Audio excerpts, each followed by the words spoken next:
चलिए फिर से शुरुआत करते हैं। कैसे हैं आप लोग? आज हम एक नया टॉपिक के साथ जैसे ज्योग्राफी के अंतर्गत कुछ चीज़ों को बताने जा रहे हैं। क्योंकि मेरा हम लोग का एक लक्ष्य होना चाहिए कि अगर हम एक टॉपिक को देखते हैं तो उससे हमें कम से कम एक प्रश्न जरूर मिले। और अभी जो रिसेंट जो एग्जामिनेशंस हैं, चाहे बिहार एसआई का मेंस है, चाहे आने वाले क्रम में जो भी एग्ज़ाम है, उसमें आपका एक बेहतर परफॉर्म हो। तो सबसे पहले देखिए, शुरुआत करते हैं एक लाइन से कि हमारा दुनिया में सबसे बड़ा शिक्षक कौन है, सबसे ज़्यादा शिक्षा कहाँ से हमको मिलती है। फिर आपको लगेगा कि सबसे ज़्यादा शिक्षा तो हमको अपने क्लास से मिलती है, फिर कोई कहेगा घर से मिलता है, परिवार से मिलता है। तो दुनिया में सबसे बड़ा जो सीख मिलता है ना, शिक्षा मिलती है ना, वो अपनी हमारी गलतियों से मिलती है। और उसको कैसे हम बेटर कर लें, सुधार लें। क्योंकि गलती और आदत में एक फ़र्क होता है। गलती एक बार हो सकती है, 2 बार हो सकती है, और आदत जो होती है वो बार बार होती है। इसलिए हम लोग गलतियां करें तो ज़्यादा बेहतर है, आदत ना बनाएं उसको। शुरुआत करते हैं हम लोग जहाँ से एक प्रश्न हम लोग को मिलता है स्पष्ट रूप से, महासागरीय जल से।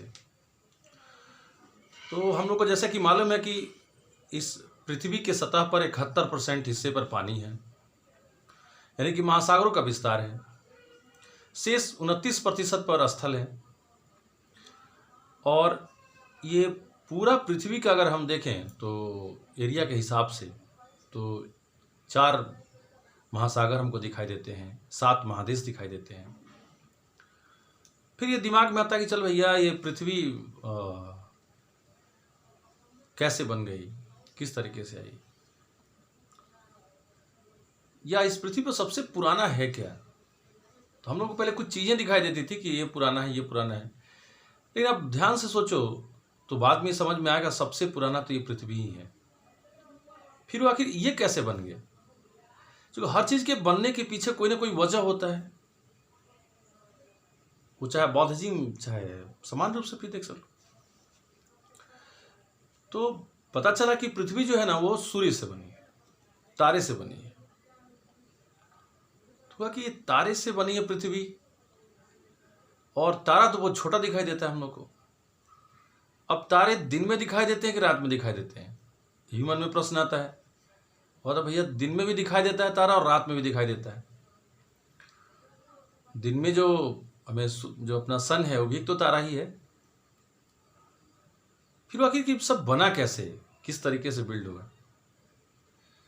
तो पता चला कि ये तारा भी कहीं से न कहीं से निर्मित होता है। और कि तारा कहाँ से बनता है? तो पता चला कि आकाशगंगा से बनता है। फिर हुआ कि जो भी कुछ है ना, ये हम लोग इतना जानते थे कि पदार्थ की 3 अवस्थाएं होती हैं, ठोस, द्रव और गैस।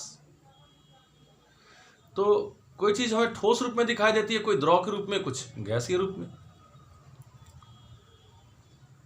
फिर हमको जो दिखाई, हमको विजिबिलिटी जो थी ना, उसके आधार पर हमको लगता था कि सबसे ज़्यादा ठोस है, उसके बाद से द्रव है, तब गैस है। फिर बाद में पता चला ना किताबों से कि नहीं, सबसे ज़्यादा जो है वो गैस है। फिर पता चला सबसे ज़्यादा कौन सा गैस है भाई। तो हम लोग को क्या पता कि कौन सा गैस होता है, हाइड्रोजन क्या, ऑक्सीजन क्या है। बस हमको पता है कि इतना कि हाइड्रोजन है, ऑक्सीजन है, बट ये क्या है ये हम देखे नहीं।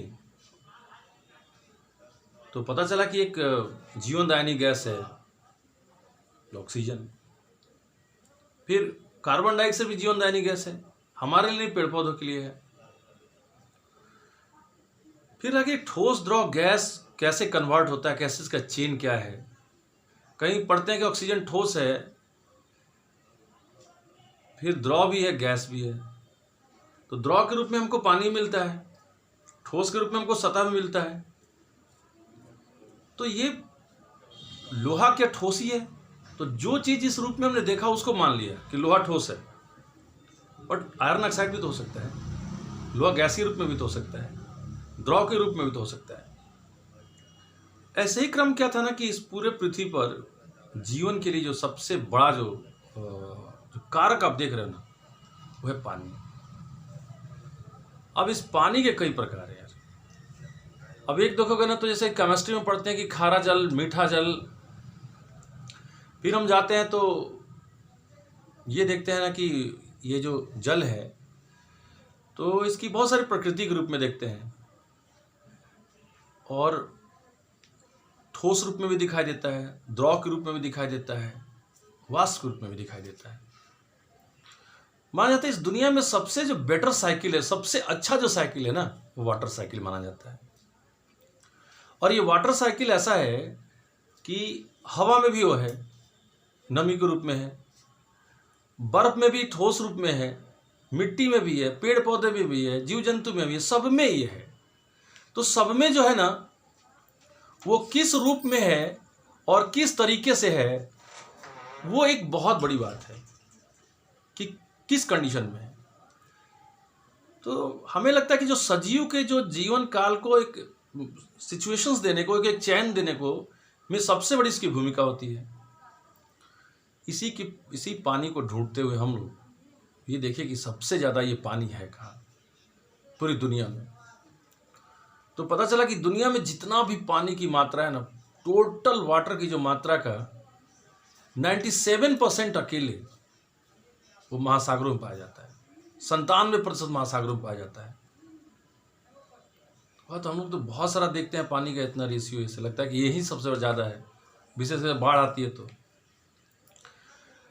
फिर पता चला कि 97% महासागर में, तो बाकी तो पता चला कि 2.05% पानी जो है वो ग्लेशियर के रूप में है, वो बर्फ के रूप में, ठोस रूप में, जो पहाड़ों पर स्टेबल है। तो बर्फ के रूप में है पानी 2.5%। फिर दिखा तीसरा जो पानी है ना 0.68%, वो पानी जो है वो आपको जमीन की सतह पर जो भौम जल होता है, वो भौम जल के रूप में है 0.68%। वह इसके बाद का पानी कहाँ है भाई? अब 97%, 2.5, 99.5%, 0.68% और पॉइंट कुछ परसेंट मान लीजिए। तो उसके बाद का जो पानी है वह क्या है ना कि जमीन में, फिर उसके बाद का जो पानी है नदी नालों के रूप में है, फिर उसके बाद का जो पानी है वो आपको इस वायुमंडल में हवा में नमी के रूप में है, फिर उसके बाद का जो पानी है वो वनस्पति जगत में है, फिर उसके बाद का जो पानी है वो जंतु जगत में है, 0.0000004 ऐसे करके परसेंटेज में है। तो हुआ कि हर जगह पानी, यानी कि जो हम सतह से ऊपर जो क्षोभ मंडल देख रहे हैं तो उसको परिवर्तन मंडल हम इसलिए कहते हैं कि जितना भी कुछ चेंज है उसमें बस उसका कारण क्या है कि वाटर साइकिल है, पानी की वजह से हुआ। तो हुआ कि इस पृथ्वी पर जो मैक्सिमम इसके सतह पर जो परिवर्तन होता है ना, ज़्यादा माने मैक्सिमम जो चेंज आप देखते हो उस चेंज में सी वाटर साइकिल का हाथ है। गर्मी का दिन है, आंधी है, पानी है, मौसम चेंज, यानी कि हीट को इंपैक्ट उसके ऊपर डालने वाला और इफेक्ट डालने वाला वो वाटर साइकिल ही है। तो हीट और टेम्परेचर में एक अंतर होता है, तो कहीं ना कहीं से उस पर सबसे ज़्यादा प्रभाव इस पानी का है। इसी पानी को समझने के लिए हम लोग कि चलिए 97% का पानी जो है ना उस महासागरों में है, उस महासागरों में चलते हैं कि देखते हैं कि क्या कंडीशन है। अब आपने किताब में पढ़ा होगा कि ये 4 महासागर हैं, उसमें सबसे बड़ा प्रशांत महासागर है। आपने देखा है कि नहीं देखा, या हम लोग हो सकता है कि कहीं स्क्रीन पे देखे हों, लेकिन एक अपने मन में एक इमेजिन बनता है कि प्रशांत महासागर को हम देख रहे हैं। तो पता चल रहा है कि इस दुनिया में जितना भी निर्माण है पृथ्वी के बाद, पृथ्वी के ऊपर, उसमें सबसे बड़ा जो नाउन है वो प्रशांत महासागर है। यानी कि 7 महादेश को आप मिला दीजिए, उससे भी बड़ा अकेले प्रशांत महासागर है। इतना विशाल इसका एरियाज है। फिर लग रहा है कि चारों तरफ पानी। फिर आपने उसके पानी को हाथ में उठाया और देखा कि क्या है, क्या कंडीशन है। तो अगर पानी आप हाथ में लेते हो तो कभी आप फील करो कि इसमें क्या है। तो ये ठोस बन सकता है, अगर हीट दिया तो ये वाष्प बन सकता है। इस पानी में बहुत सारे मिनरल्स भी हैं।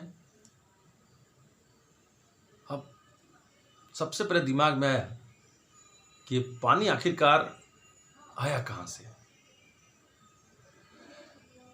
तो पहला चीज है कि ऑक्सीजन क्रांति कैसे हुई, कैसे इसके सतह पर पानी का निर्माण हुआ, फिर इस पानी की वजह से जीवन का निर्माण हुआ। तो जैसे अपने पानी हाथ में लिया तो 2-3 चीज का एक अनुभव होता है, खासकर 2 चीज का। एक, पानी ठंडा है कि गर्म है, उसके तापमान का आपको एहसास होता है। दूसरा, जब पानी को आपने स्वाद के रूप में देखा, छोड़ दिए पीएच मान कितना होता है क्या होता है, तो या तो आपको मीठा लगा या कम मीठा लगा या खारा लगा, और उसमें साल्टिनिटी की मात्रा क्या है, किस कंडीशंस में। तो यहीं से आपको प्रश्न पूछता है कि समुद्री जल का तापमान, समुद्री जल की लवणता या उसका खारापन। तो कई सारे चीज, तो एक पानी की का जो गुण है वो गुण से पूछता है प्रश्न को। दूसरा क्या है, इस पानी की एक्टिविटी होती है। तो समुद्री जल की गतियां होती है, उसमें गति पाई जाती है। तो ऐसे एक गति है कि जल की ऊर्ध्वाधर गति, समानांतर गति। तो एक में पानी नीचे से ऊपर की तरफ उठता है और एक में पानी समानांतर चलता है।